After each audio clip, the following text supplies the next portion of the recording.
Hello everyone, Richard Hunley here and David McKeever with another episode of Ask the Broker. Today's episode we're going to talk a little bit about the three things that show that we're not in a bubble in this real estate market locally. By the way, David, let's discuss what is a bubble anyway.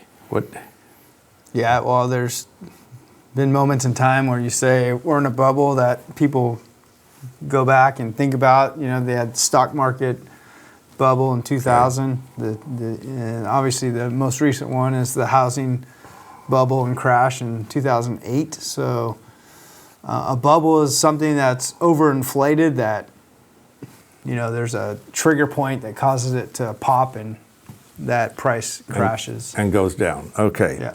So we have three reasons why we are not in a bubble today, even though a lot of us might think we are. Give me one, David. Well, there's a recent article. It made me think about doing this show today about this topic from Keeping Current Matters. They put out some really good content about housing. And we've talked about this in the past a little bit, but the three reasons we're not in a bubble at the moment. Number one is right now housing supply is extremely limited. You're not kidding. So supply and demand, really, it's extremely limited. So if we think back to what was like in 2006, 7, and 8, the amount of homes on the market then was greatly different from what it is now. Now there's not that many. Back in that time, there was lots to choose from. It's just a completely different market in the sense of what's for sale at the current moment. So like you said, supply and demand, the demand is very high right now. That's true. Okay. What's another one? Well, speaking of demand, scrolling through here, this time housing demand is real. And the reason it's real is historic low interest rates.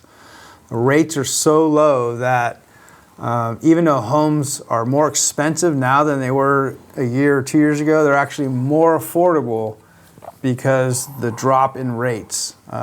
It's caused buyers' home payments to be lower than they would have been 2 years ago, even though house prices are higher. And it just goes to show you the effect of interest rates and the levels of how they affect the real estate market. You know, the lower the payments are going to be, the more demand there's going to be.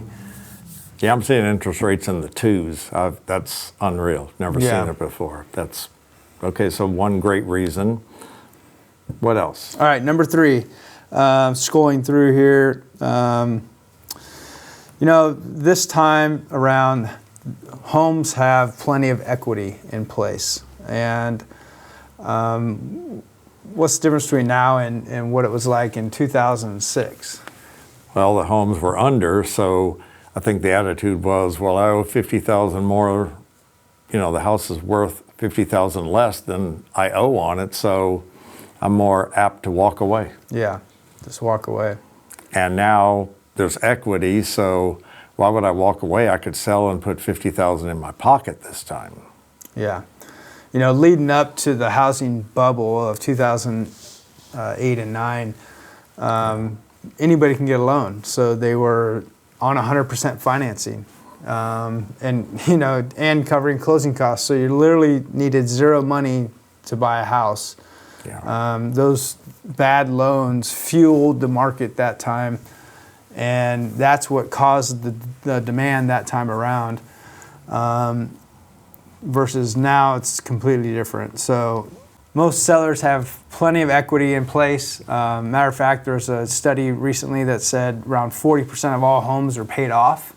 They're free and clear, don't have any mortgage whatsoever. So, you know, like you said, if anybody was to come into some financial troubles, they'd most likely sell versus go to foreclosure. Or even refi just to get out of it because they have equity. So. Well, there's three good reasons why we are not in a bubble. There's not a bad market around the corner. Looks like it's going to be good sailing for 2021.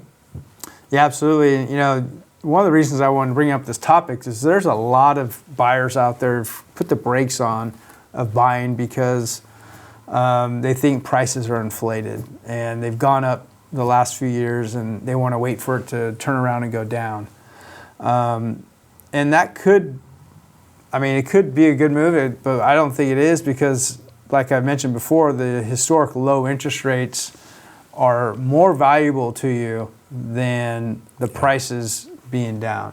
Yeah. Homes could drop in value, let's say 10%, but the rates can go up 1.5 points or a point. Your payments might actually be higher at that moment in time with the higher rates. And our recent trends that we do all the time show that we're still doing this, so there's no fall anywhere in the near future. Yeah. So 3 good reasons, good market. I'm happy.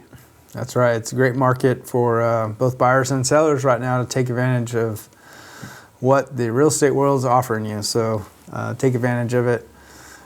So with that, we'll conclude this week's episode of Ask the Broker. If you guys have any questions on this topic or any others, feel free to comment down below, and we'll be in touch. Thanks for watching.